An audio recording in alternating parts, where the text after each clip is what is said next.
Our final presentation today is Shanty is going to offer us a storytelling, which the last time I heard him do one in Torquay was equally as charming, and I'm sure today won't disappoint us. Shanty, would you like to?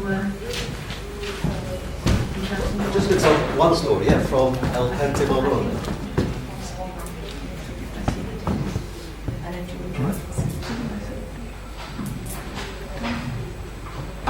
Yes, after Burton had finished his 6 volumes of supplemental Arabian Nights, he had a spare empty desk in his study.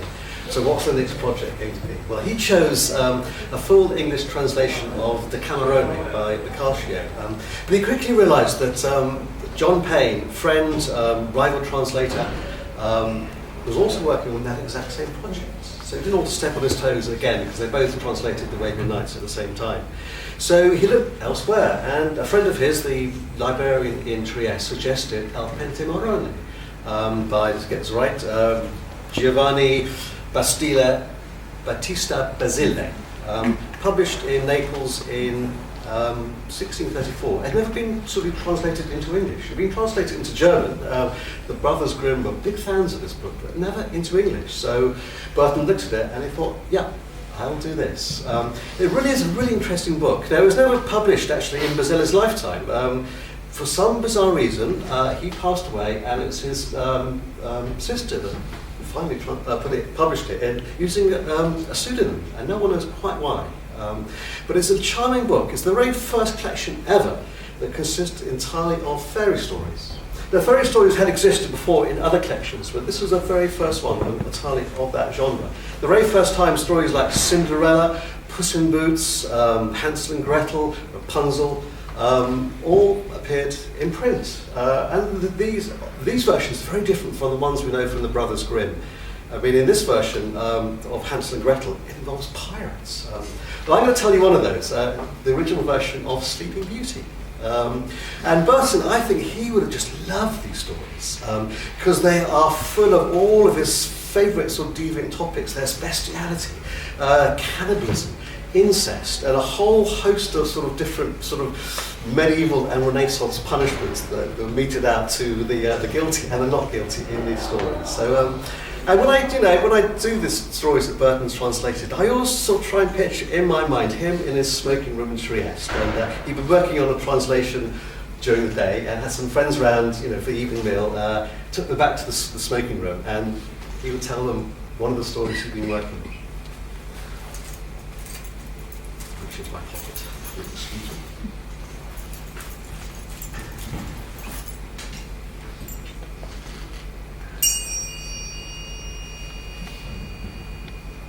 But there was once a king who for a long, long time had wanted a child. And one day that child was finally born, a daughter, whom he named Talia. But straight away he called all the wise women, the wise men, the fortune tellers, the astrologers to come and predict her future. And they all consulted together, consulted again, and in a solemn voice they all agreed that Talia would suffer from mortal danger, all due to a small piece of flax. And flax, for you who don't know, it's what linen comes from, and linseed oil, so it's like a fabric. Well, the king took this threat so seriously, this omen, that he banned flax, he banned hemp, or weaving, sewing from all of his palaces, trying to outwit fate. But fate is patient. Fate runs its own course. The years passed. Talia became a beautiful, beautiful young woman, who one day found herself at one of her father's palaces, deep, deep within a forest, looking out of a window. And as she looked out, she saw this old woman walking down the path towards the palace. And the old woman, as she walked, span. And as she span, she walked. And Talia, having never seen spinning before, was totally enraptured. "Grandmother," she said, "come in, show me, what are you doing?" Well, the old lady came in, and Talia was totally enthralled by weaving, having never seen it before. "Can I ever go myself?" Well, the old woman showed her what to do.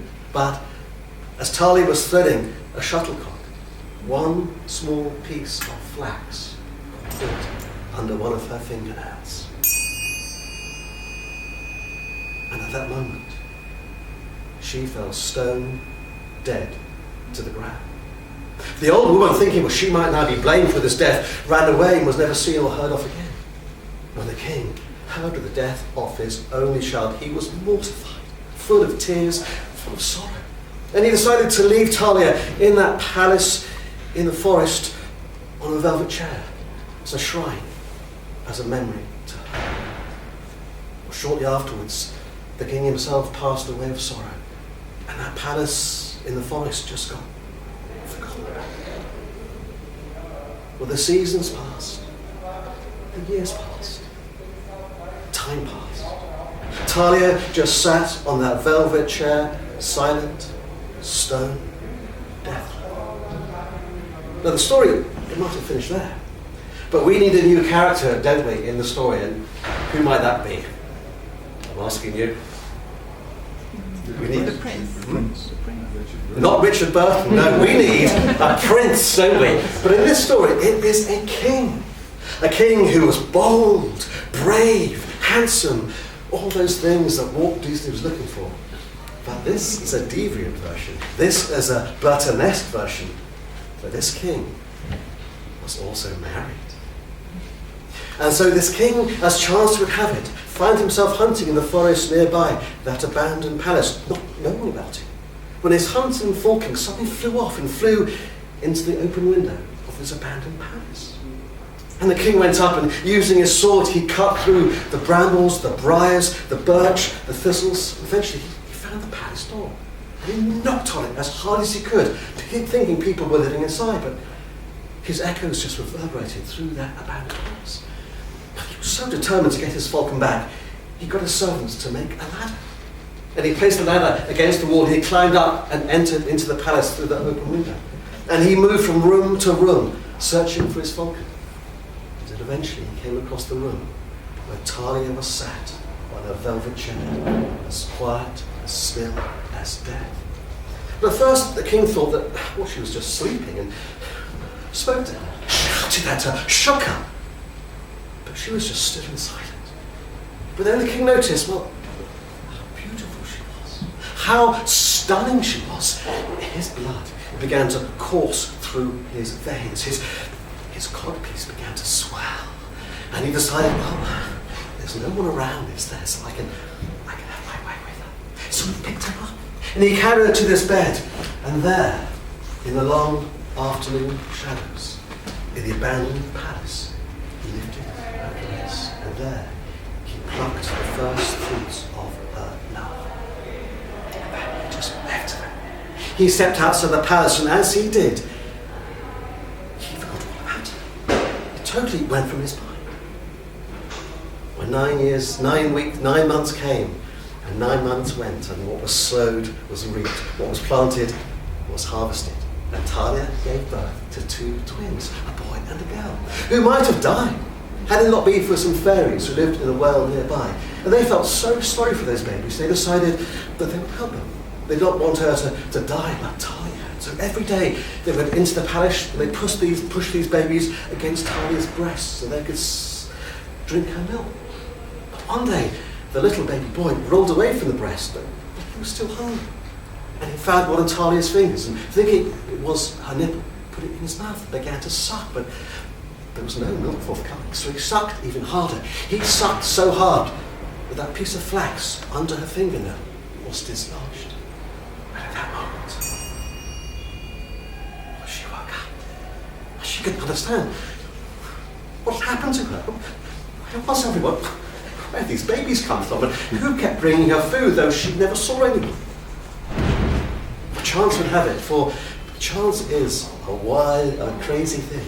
That same king, yes, the one who was bold, brave, handsome, but also married, was back hunting in the forest nearby, and he suddenly remembered that girl that he had abused in that palace, and he felt ready to apologize. When he found the palace, he walked in and could not believe what he saw, for there was Talia now alive with 2 twins, and he told her what he'd done, and he apologized, and her reaction, did she swear at him? Kick him in the balls? Me too, hashtag? No. None of those things. She did the one thing that the narrative demands of her, for this is a fairy story. She fell in love with him, and he with her. But was he going to make an honest woman offer? Was he going to bring her back to his castle, divorce his wife? No. She was become the mistress, the floozy in the forest, the slap and tickle amongst the birch and thistle.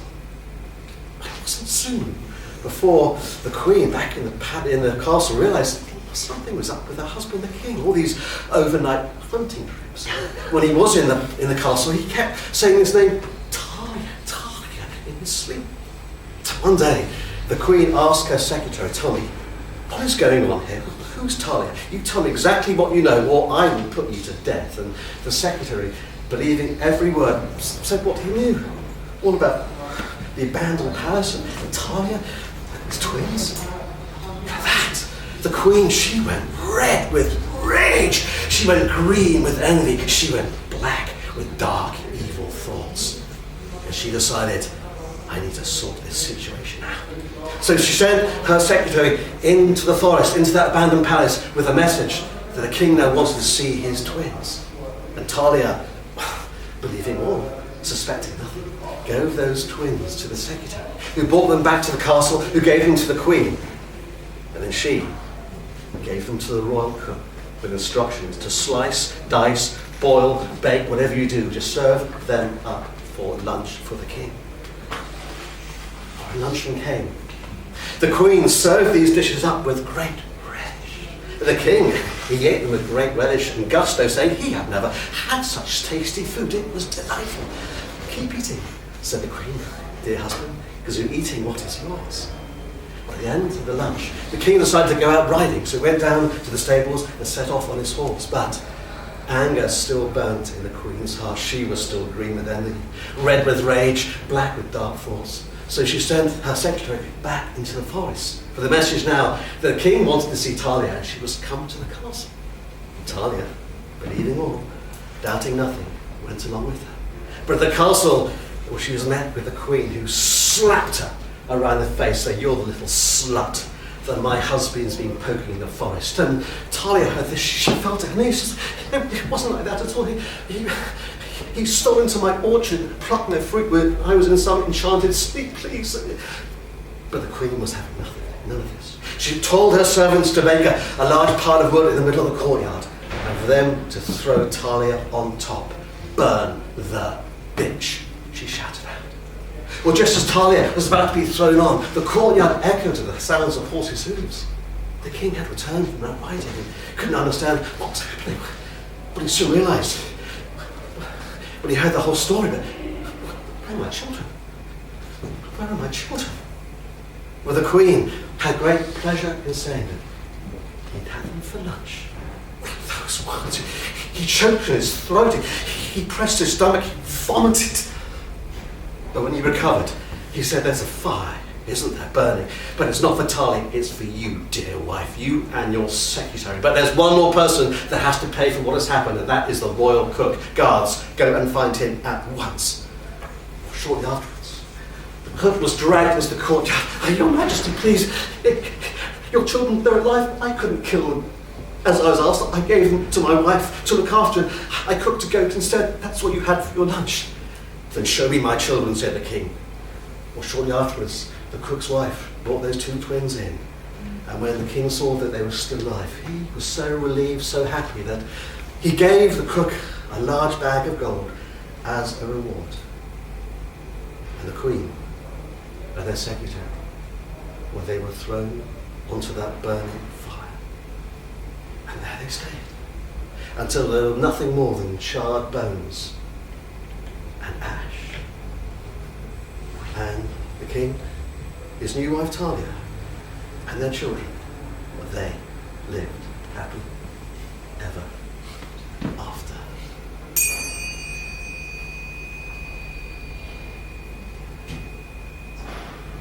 Yes, it's a really interesting sort of version of they're much darker and much more my street than these old fairy stories.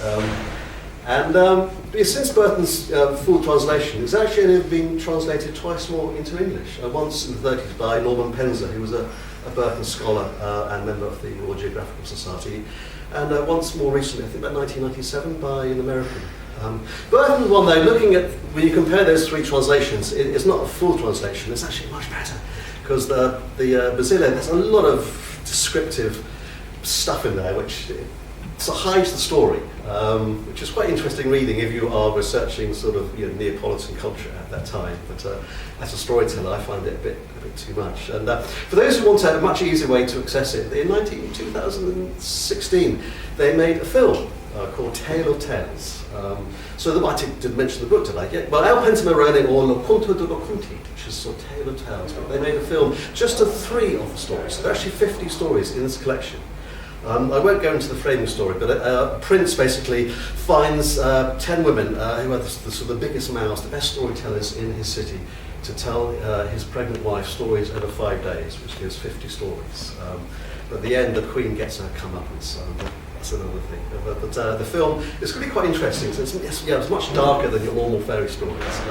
Much more like sort of Company of Wolves type genre. You've seen that film. But yeah, just through the stories. So if you're interested, do watch that. But thank you very much.